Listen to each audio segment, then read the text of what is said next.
हेमंत सोरेन से जुड़ी हुई बड़ी खबर। सुप्रीम कोर्ट से हेमंत सोरेन को झटका लगा। अंतरिम जमानत वाली याचिका खारिज हो गई है। चुनाव प्रचार के लिए जमानत की याचिका खारिज।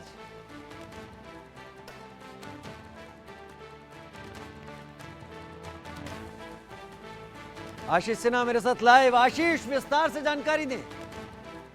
देखिए, दरअसल हेमंत सोरेन ने सुप्रीम कोर्ट में एक याचिका दाखिल की थी जिसमें उन्होंने अंतरिम जमानत की मांग की थी चुनाव प्रचार के लिए। उन्होंने केजरीवाल के फैसले का उदाहरण दिया और कहा कि केजरीवाल को जिस तरह से चुनाव प्रचार की इजाजत मिली है, उन्हें भी इजाजत दी जाए।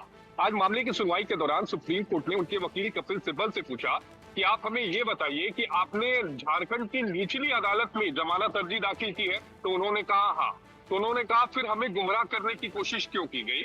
उन्होंने कहा ये मेरी तरफ से गलती हुई है। अदालत ने कहा आप एक तरफ आप जमानत मांगते हैं, एक तरफ आप अंतरिम जमानत मांगते हैं, यानी एक अदालत में आपने जमानत की मांग की है और सुप्रीम कोर्ट से आप अंतरिम जमानत मांगते हैं। दो जगह आप मांग कर रहे हैं, ये कैसे संभव हो पाएगा? सिब्बल ये समझाते रहे कि उनकी मंशा कोर्ट को गुमराह करने के लिए नहीं थी, लेकिन कोर्ट ने कहा कि हमें अभी पता चला है, यानी ईडी के वकील द्वारा पता चला है कि इस मामले में चार्जशीट फाइल हो चुकी है, कोर्ट ने संज्ञान ले लिया है और इस मामले में अदालत में आपने जमानत अर्जी दाखिल की है। लिहाजा आपकी जमानत यानी अंतरिम जमानत अर्जी पर सुनवाई करने का कोई तुक नहीं बैठता।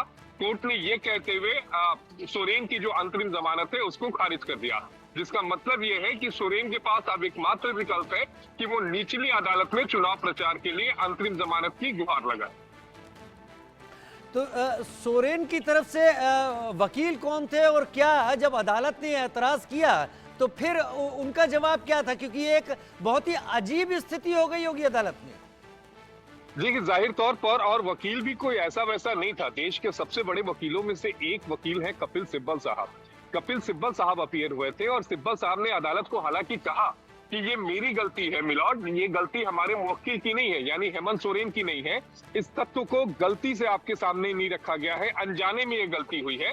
ऐसा नहीं है कि हमने जानबूझकर अदालत में ये सारे तथ्य नहीं रखे, लेकिन अदालत इस बात को लेकर ज्यादा गंभीर था कि हमारे सामने ये तथ्य रखे क्यों नहीं गए। अदालत ने ये कहा कि क्या हमें गुमराह करने की कोशिश की जा रही है, और ये जो ऑब्जर्वेशन थे ये भारी पड़ गए सिब्बल साहब पे। अगर उन्होंने वहां पर जमानत अर्जी नहीं दाखिल की होती तो राजीव आप ये तय मान के चलिए कि हेमंत सोरेन को जमानत मिल सकती थी चुनाव प्रचार के लिए, लेकिन वहां जमानत अर्जी दाखिल करके अदालत को ना बताना, ये बात अदालत को नागवार गुजरी और ये कहते हुए अदालत ने उनकी जमानत अर्जी को खारिज कर दिया कि एक ही मामले में दो अलग अलग अदालतों में जमानत पर सुनवाई नहीं हो सकती। यही फैसला सुप्रीम कोर्ट का है, लेकिन ये मैं कह सकता हूं कि किस्मत हेमंत सोरेन की शायद साथ देती हुई नहीं दिखी। तकनीकी कारणों से उनको ये झेलना पड़ गया। बहुत शुक्रिया हमारे साथ जुड़ने के लिए आशीष आपका।